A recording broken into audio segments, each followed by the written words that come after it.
Hello friends, कैसे हैं आप सभी। स्वागत है आपका हमारे YouTube channel learn basic Hindi with Meenakshi Singh. तो आज जैसा कि आप सभी देख रहे हैं कि मैं आपके सामने लेकर आई हूँ एक हिंदी कविता सीखो।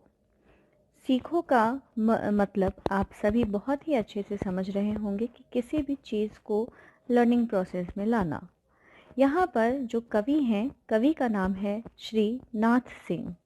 तो इनका नाम ही है श्रीनाथ सिंह और इसके आगे हम लगाएंगे श्री श्रीनाथ सिंह। इन्होंने यह कविता सीखो लिखी है। इसमें इन्होंने लिखा है कि यहाँ पे प्रकृति किस तरह से हम सभी मानव जन को एक उपहार देती है और हमें उससे कैसी कैसी प्रेरणाएं मिल सकती हैं।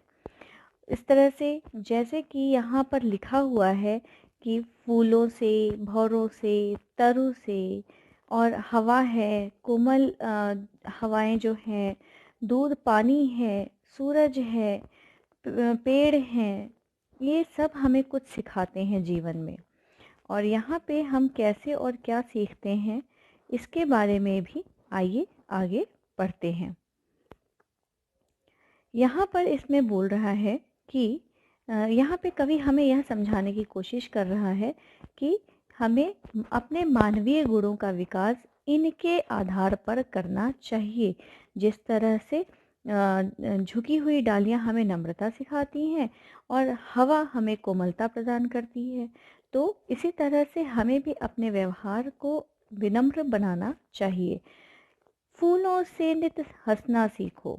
देखिए, जैसा कि मैं यहाँ पढ़ रही हूँ, फूलों से नित हंसना सीखो। आई थिंक आपको दिख रहा होगा। फूलों से नित, नित का मतलब होता है हमेशा। फूलों से नित हंसना सीखो, भौरों से नित गाना। तरु की झुकी डालियों से नित सीखो शीश झुकाना। यहाँ पर कवि ने कहा है कि फूलों से हमें हंसना सीखना चाहिए। किस तरह से फूल जो है खिले रहते हैं और वे अपनी सुंदरता से हमें अपनी तरफ आकर्षित करते हैं, उसी तरह से हमें भी हमेशा हंसते रहना चाहिए और अपने पॉजिटिव जो थिंकिंग कही जाती है या जो सकारात्मक सोच है, उससे हमें लोगों को अपनी तरफ आकर्षित करना चाहिए। भौरों से नित गाना।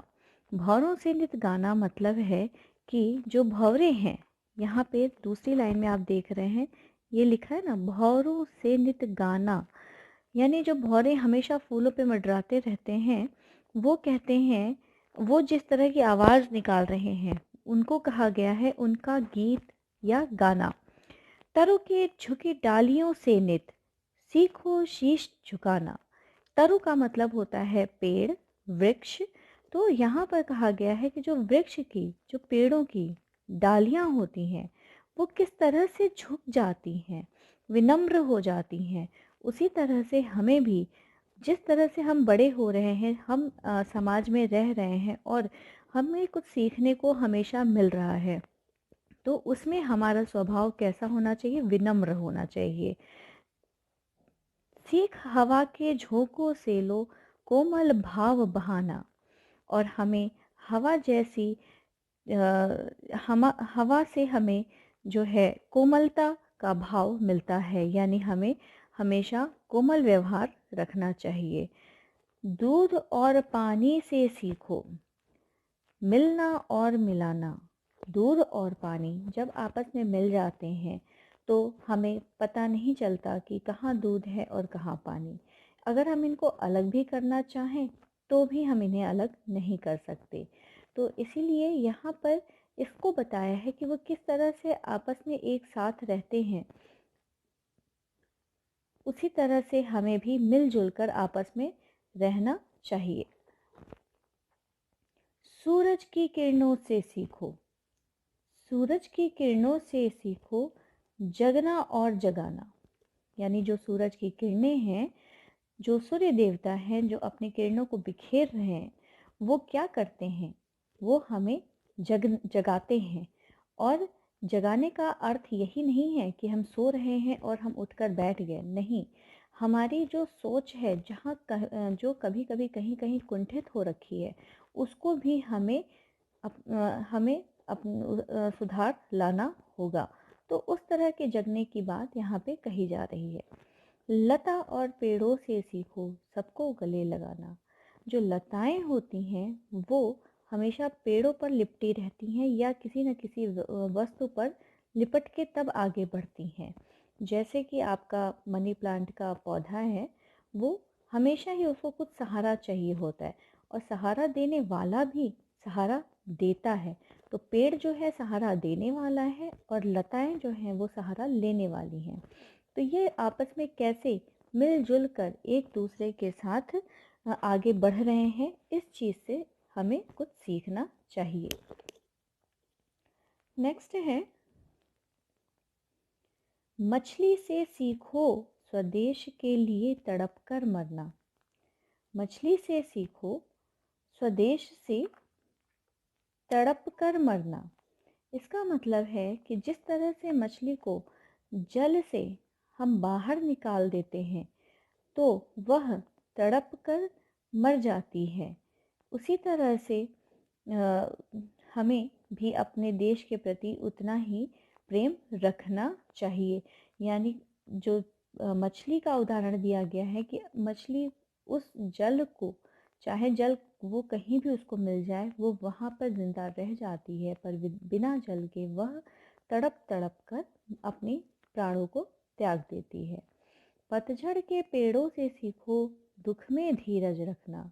जब बसंत पंचमी का दिन आता है, बसंत के का जो समय होता है, उस समय पेड़ों के जो की डालियां हैं, पेड़ों की जो डालियां हैं वो खाली हो जाती हैं। जो पत्ते हैं वो गिर जाते हैं, पीले पड़ जाते हैं, डालियां जो है वो सूख जाती हैं। लेकिन उसके बावजूद वो पेड़ जो है अपने इस दुख की घड़ी में भी बहुत ही धैर्य के साथ खड़े रहते हैं। तो हमें भी पेड़ों की तरह धैर्य रखना चाहिए, हमारे ऊपर चाहे जितना भी कष्ट आए। दीपक से सीखो जितना हो सके अंधेरा हरना।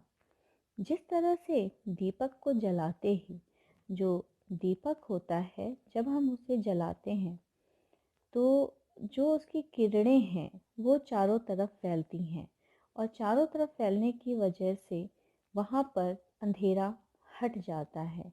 उसी तरह से हमें भी अपने जो हमारा जो परेशानी से भरा हुआ जो दिन चल रहा होता है, जो दुख की घड़ियाँ हमारे सामने आई रहती हैं, उसमें हमें दीपक के समान ही जलना चाहिए। अपने मस्तिष्क का यूज़ करना चाहिए, अपने धैर्य का यूज़ करना चाहिए, प्रयोग करना चाहिए कि हमें किस तरह से धैर्य रखना है और किस तरह से हमें अपने मस्तिष्क का प्रयोग करके आगे बढ़ना है और इस अंधकार को ख़त्म करना है। पृथ्वी से सीखो प्राणी की सच्ची सेवा करना। यह जो धरती है वह किस तरह से सब प्राणियों की सेवा कर रही है, इस चीज़ के बारे में शायद ही हम कभी सोचे होंगे। इस पर पेड़ है, इस पर पानी है, इस पे मनुष्य है, पर्वत है, पहाड़ है, सब कुछ है, लेकिन उसके बावजूद यह पृथ्वी धैर्य रखी हुई है और हमें अपनी सेवा दे रही है।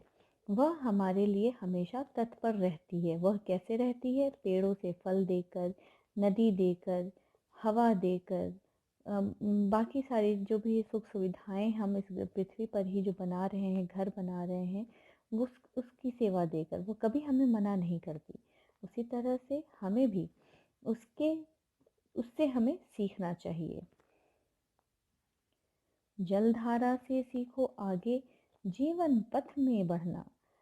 जल की जो धारा होती है, जल की जो धारा होती है, वो जलधारा का मतलब नदी की धारा, जो पानी का बहाव होता है, जो भी उसको रास्ता मिलता जाता है वह वहाँ अपना रास्ता बना लेती है और हमेशा ही आगे बढ़ती रहती है। वह हमें यह सिखाती है कि हमें भी कभी भी रुकना नहीं चाहिए, हार नहीं मानना चाहिए और अपने पथ पर यानी अपने रास्ते पर हमें भी आगे बढ़ना चाहिए। और धुएं से सीखो हर दम ऊंचे ही चढ़ना। यहाँ पे श्रीनाथ जी कहते हैं कि हमें धुएं से यह सीखना चाहिए कि वह कैसे हमेशा ऊपर जाने की सोचता है। जो धुआं होता है वह हमेशा ही ऊपर की तरफ जाता है। तो जब वह ऊपर ही जा रहा है तो नीचे तो उसको सोच ही नहीं रहा उस बारे में कि हमें नीचे भी आना है। उसी तरह से हमें भी अपने मन में धैर्य रखकर अपने दुख की घड़ियों को भूलकर अपने ऊपर विश्वास रखते हुए हमें भी हमेशा धुएं की तरह ऊपर जाते रहना चाहिए, यानी हमेशा ही प्रगति की तरफ आगे बढ़ते रहना चाहिए। यहाँ पे श्रीनाथ जी ने बहुत ही अद्भुत कविता यहाँ पर बताई है जो कि हमें प्रकृति से सीखने को मिलती है। यहाँ पर आप देख सकते हैं कि नित्य, जो कि ये लाल रंग से लिखा हुआ है, नित्य में नित्य का मतलब क्या होता है? नित्य का मतलब होता है हमेशा। नित्य नित्य का मतलब होता है प्रतिदिन, हमेशा, रोज। और यहाँ पे जैसे एक जगह और लिखा हुआ है तरु। तरु का मतलब होता है पेड़ या वृक्ष। शीश, शीश है, शीश झुकाना मतलब सर झुकाना होता है। और उसके बाद आता है भाव बहाना। भाव बहाने का मतलब होता है कुछ मन में सोचना। ठीक है। तो यहाँ पर एक और है स्वदेश। स्वदेश, तो स्वदेश का मतलब, स्व मतलब होता है अपना। इसको हम जैसे बांट दें अगर, स्व देश, तो देश का मतलब कंट्री, अपना जहाँ हम रहते हैं। और स्व का मतलब होता है अपना, तो अपना देश, तो अपना देश का मतलब जहाँ हम रहते हैं। धीरज का मतलब क्या होता है? धीरज का मतलब होता है धैर्य रखना। हरना, अंधेरा हरना। हरना का मतलब होता है दूर करना।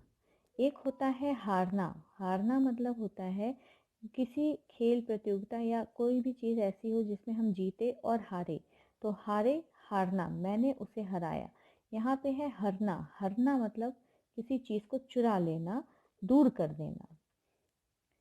पथ, पथ का मतलब है रास्ता। पथ, पथ का मतलब है रास्ता। और हरदम, हरदम का मतलब हमेशा, हर समय। तो ये आज हम लोगों ने श्रीनाथ सिंह की एक कविता सीखो पढ़ा है। उम्मीद करती हूँ कि आप लोगों को ये अच्छी लगी होगी कविता और आप इसे पढ़कर सीखने की